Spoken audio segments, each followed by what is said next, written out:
Okay, thanks very much, Professor John Ashton, for being with us today. And just to give you a bit of an introduction, you are the former president of the UK Faculty of Public Health.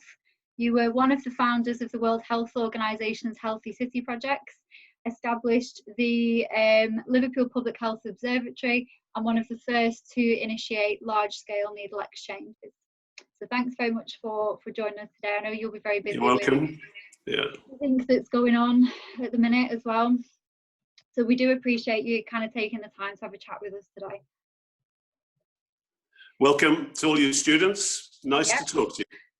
So these are our first year applied social science students, and they will have come from single honours students such as criminology, sociology, disability studies and childhood and youth as well. So we've got a big variety of students there. Okay. And some of them have very kindly sent in some questions for me to ask you, if that's okay. Yes, of course. Good, thank you. So if you can try to answer some of these. I know we are a little bit sort of pushed on time, but one of the questions was, how well do you think the government responded to the pandemic? Should there have been stricter measures put in place at an earlier time? I'm afraid to say that the government has been slow to act at each stage of this. The World Health Organization declared a major emergency on the 31st of January, and the British government wasted February. The Prime Minister failed to convene and chair COBRA, the Emergency Committee of Government, at the beginning of February, which he should have done, because that would have put us in a much better position to understand where we were, what was happening, what was coming, and to realize that we had a problem over capacity for testing for the coronavirus in its different elements of the kit, the PCR machines, the swabs, the enzymes, and also for the personal protective equipment, which has subsequently become a big problem. So they were on the back foot from the beginning. The Prime Minister only chaired a COBRA meeting at the beginning of March, by which time the whole epidemic had gathered momentum, and the initial attempt to contain it had failed, and the government at that point really essentially gave up trying to contain it and moved on to this phase that they described as mitigate. And I think that's a really interesting point about the kind of World Health Organization and its sort of, you know, requirement for testing. That doesn't seem to be something that our country's followed in the same way as others, this kind of wide scale testing. I'm afraid, you know, there's been a failure either to stick with the tried and tested public health approach, which other countries have done, which would have been to screen people, to test people, to contact trace, to triage, cohorting people into different groups depending on whether they were free of the virus, whether they had symptoms but were testing negative, and whether they had symptoms and were testing positive, and whether they were really sick and needed hospital treatment.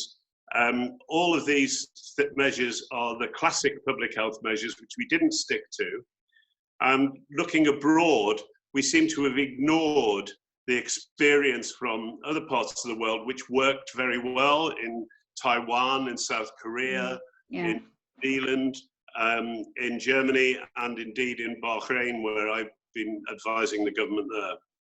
And that's kind of reflected in their mortality rates as well, isn't it? I think, looking at those particular countries compared to the UK. Well, you can see from looking at the data about the proportion of population who've been tested and how that's played through to cases, how it's played through to admissions, how it's played through to death rates, that we just failed to stick to the textbook of how to go about these things. And instead, what seems to have happened is that the government, having lost the initiative at the beginning of February, then started to develop a narrative, which seems very strange. They embarked on this explanation about, well, it didn't really matter about containment. We were going to let the virus run through the population and reach so-called herd immunity. This didn't wash very well with the public, and it only lasted about 3 days. And at that point, they moved on to the much more drastic lockdown scenario, which some elements of which could have been done sooner. And because we didn't get a grip on it sooner, we finished up having to lock down the whole country. When if we'd had a systematic approach to testing, then we probably could have let some parts of the country carry on as normal, but with systematic testing to make sure that any outbreaks in places like the southwest of England, the rural parts of Wales, the northeast of England, the coastal areas where there weren't many cases, they could possibly have carried on as normal, but with a regime of screening, testing, isolating, quarantining, and so on. We missed the chance to do that. And so we finished up with this devastating situation for the economy. Thank you. And this kind of answers a couple of those questions in some ways, but another one is, do you think the outbreak on the scale that it has been could have been prevented? And I think you have sort of answered that, but I think we're now at a situation, we're now on the 24th of April, over 40,000 deaths. If you include in the deaths people who are dying at home, people who are dying in care homes, and not just the people who are dying in hospital, which is only about a half of the total deaths, we've had 40,000 deaths. And I would maintain that that is far more than might have happened if we'd done the right thing in the right way at the right time. Okay, thank you. And one of the other questions is kind of linking onto this, that perhaps we have acted a bit slowly, but how can we prevent a second wave of COVID-19 happening? And if it can be preventable, but if not, what's the sort of worst case scenario we face now? This is a new virus. You know, it's related to the SARS virus and the MERS virus, which some students will be familiar with. It's different from the influenza virus, although many of the impacts that it has clinically and socially are similar.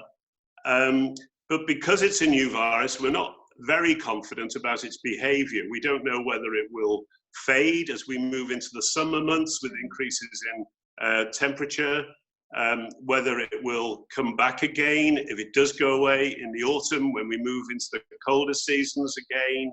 This is all perfectly possible. It's a different virus, but we know from the 1918-19 influenza epidemic, the way that went away initially in the early part of 1918 and came back with a vengeance towards the end of 1918 and killed between 50 and 100 million people worldwide. So in the absence of effective treatment, in the absence of an effective vaccine, we have to focus on containment with the sort of isolating measures that we're having for vulnerable people, older people, people in their 60s, 70s and beyond, people with histories of heart disease, diabetes, suppressed immune systems, respiratory problems. We need to protect those millions of people and really the workforce that is needed to keep the country running. Frontline health workers, transport workers, shop workers, volunteers, they need to be able to move around and they need to live separately from the rest of us. But in order for that to happen, they need to be tested regularly, probably every week, which means millions and millions of tests need to be possible and put in place. And those who are coming in contact with people who've got the infection, whether that's in a hospital or other medical environment or in care homes for the elderly, then they need to be protected. So getting the personal protective equipment delivered and in place and people using it properly, these are the things that are absolutely essential before we can contemplate letting up on the lockdown or thinking about how we move forward and hopefully prevent a second wave coming in the autumn. Brilliant, thank you. And a few students did ask questions about the kind of protective equipment and whether that should be for everybody. Obviously, it should be prioritised for, you know, frontline workers, but is the government not doing enough there to protect everybody who might be going out shopping? And there are certain measures in place, but mostly they seem to have been put in place by supermarkets. Should this type of equipment be available to everybody, or? I think in some ways, apart from the constant incitement to wash your hands, the government really neglected the community end of this epidemic, and it's focused very much on the hospital end, whereas in fact the community end is terribly important, particularly now that we've got many people being sick at home, many elderly people probably dying at home. We have to really be on top of personal hygiene, personal prevention. It's been very controversial about wearing masks. It's my belief that people should be wearing some kind of personal protective gear to stop them infecting other people. It doesn't have to be a surgical mask. We've seen in some other countries, people have been making covers for their mouths out of tea towels and t-shirts and things, and designing very pretty things that they can wear when they're mixing with other people, or if you're going out and about, going to the shop. These are measures which need to be done. In some countries as well, particularly in the Far East, they measure people's temperature going into the supermarket. So people are not allowed in the supermarket if they've got a temperature. These are community measures which can be done. When it comes to actual personal protection in the form of gowns and gloves and these kind of things, then it depends on the level of exposure. In a hygiene situation, if you're caring for an elderly relative, then it's important to be really top-notch with personal hygiene. Maybe you wearing disposable or washable gloves if you're dealing with soiled bedding or these kind of things in the home environment.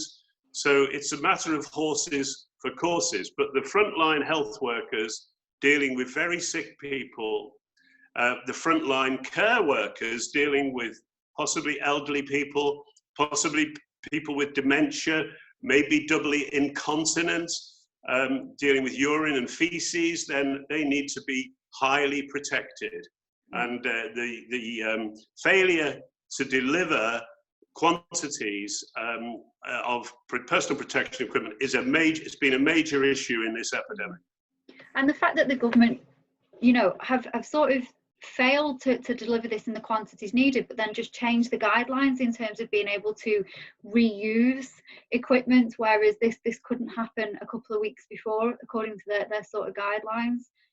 One of the very disturbing aspects of the way in which the government has handled this emergency has been the way they have constructed a narrative, constructed a story, which makes it look as though everything they've done is logical, everything they've done is science-based, everything they've done is timely, when in fact what they seem to have been doing is rewriting the story as they've gone when they've got something wrong, to make it appear as though it's a natural follow-on from what didn't happen the step before. There's a very big political story in this epidemic, as well as a science story, a medical story, a very human story, and there's also a big mental health aspect to this as well in terms of the stress and impact on individuals and families.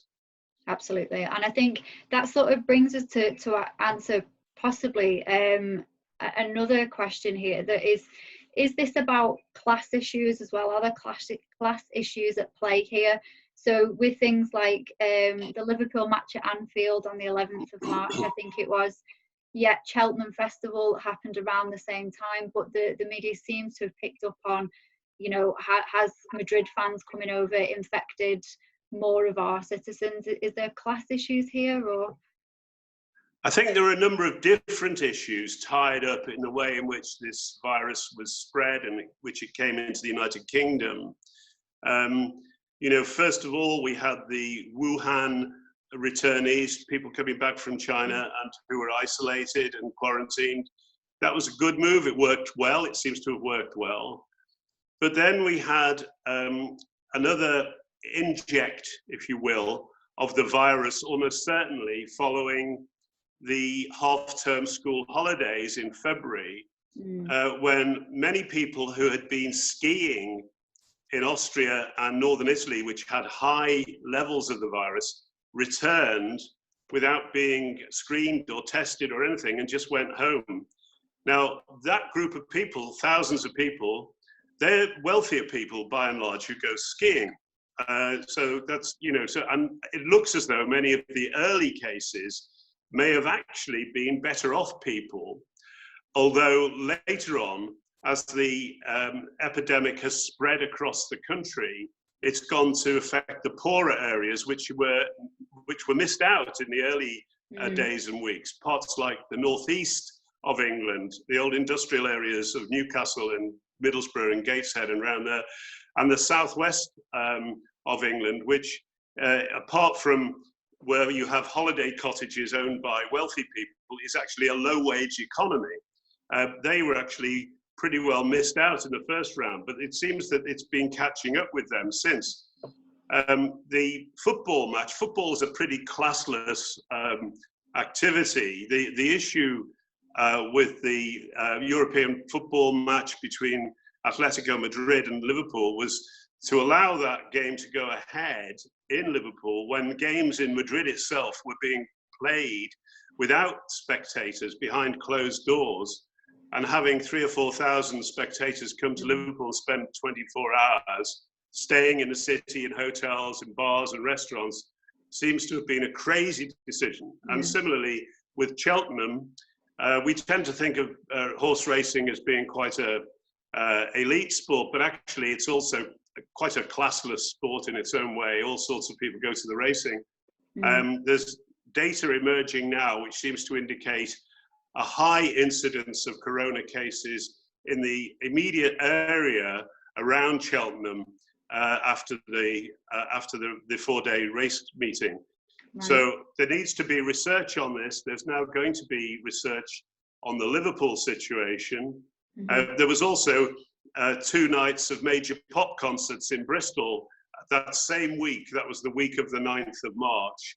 And if you look at the cases that occurred a week, 2 weeks, 3 weeks after that, there is a timeline that may well stack up with those events having been propagators, if you will, spreaders of the virus, people coming and traveling back to where they'd come from, going to different places. So really spreading the virus around the country and internationally as well. We might be able to get to a point where we can map these big events and see the cases unfolding afterwards. These mass events that took place against advice from some of us need to be investigated and researched. And the sooner that research starts, the better, because the data will go cold. It will be difficult to capture the data. And we really need to know about that. I mean, the advice that the government was given by its advisors about these mass events was that it doesn't really matter if people are at a football match because they're only there for a couple of hours and they aren't really in that close contact. This advice appears to have been flawed, and that situation, that advice needs to be really explored forensically so that nobody makes that mistake in a future situation where this might arise. That's brilliant. Thanks, John. And thinking about obviously some of the issues you've mentioned and health and mental health, what about the impact on the economy? How do you think this is going to play out? I know this is quite a big question, but... Well, you know, I've been reading the financial pages of the newspapers again this morning.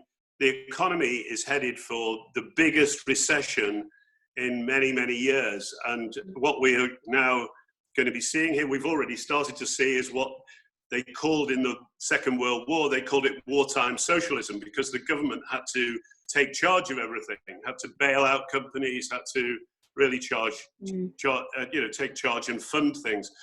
That is likely to continue for some years after this, and getting the economy moving again, there's going to be real problems for people.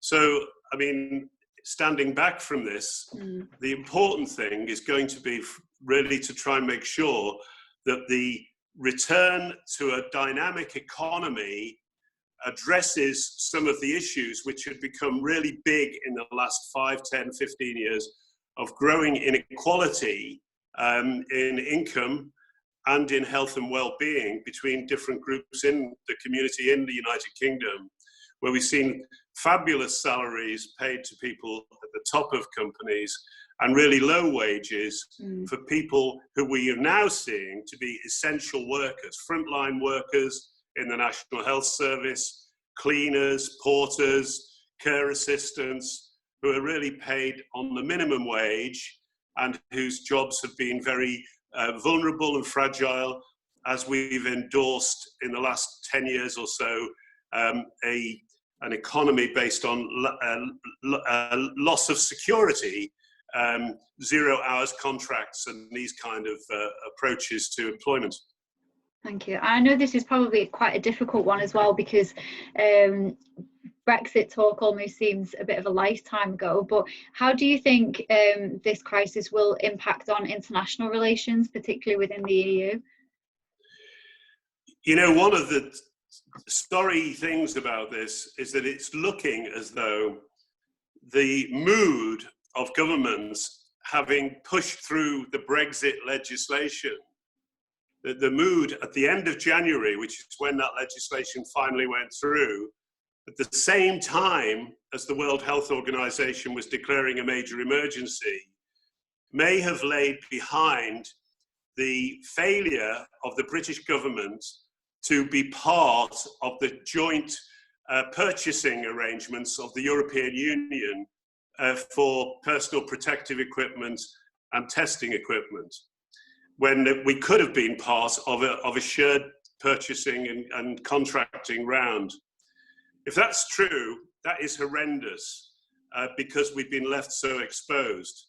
And as we move into reconstruction after this epidemic is over, we are going to need to cooperate with other countries. So what this means for that whole Brexit agenda must be an open question. I mean, it's so difficult to anticipate any of that at the moment. You have to remember that the European Union itself arose as a result of the desire after the Second World War to prevent a situation again where there was food insecurity, where people were starving across Europe towards the end of the war, where the United Kingdom had to import half its food by convoy ships from North America, and the Common Agricultural Policy, which was at the heart of the European Union, was to prevent that from happening. We're now seeing shortages of all kinds of things in relation to the supply chains, talk about how do we not be so dependent in the future on supply chains from China, how do we have shorter supply chains, whether those supply chains will be European supply chains or whether we're trying to become totally self-sufficient as an island, where remains to be seen. Thank you very much, John. And again, probably quite a difficult question, but when can we expect a vaccine to be ready, do you think? Do you think there will ever be a cure for this strain of coronavirus? I think what's fair to say about the search for a vaccine is that scientists around the country and internationally are working incredibly hard on this one, and there's a lot of cooperation going on with companies and organizations that would normally be competitive. So it's good to see this. Normally to produce a new vaccine would take years. The indications are that we might be able to have a vaccine in mass production within about 12 months. There are tests beginning already on vaccine, but going from tests to having a vaccine that works to mass production in terms of millions of doses, that's a big ask. The other problem that we face is even if you have a vaccine which works against the existing strains of the virus, these viruses are very adaptable. They may change, mutate, and by the time you've developed the vaccine, it may be that the virus itself is different and that the vaccine may not work against it. So we have to just hope that we get it right, and the emphasis on vaccine research will no doubt continue for many years ahead. Thank you, John. And you mentioned in your latest publication in Practice in Public Health in 2019 that we are sort of in unprecedented times, and we are facing kind of big global public health emergencies, and you know, this, I suppose, was not foreseen in that way. So if any students want to read a little bit more about that, then I will do a plug for your book there, and in particular section 2 on improving health in Mersey. I thought was really interesting, so thank you very much. Practicing Public Health, Oxford University Press. Absolutely. December 2019. It's available electronically, which is very important now given our new environment and lack of access to libraries. Thank you very much. John, okay. I really appreciate that. Thank you very much. Well, I hope students find that useful. Good luck with your studies. Thank you. See you soon. Take care.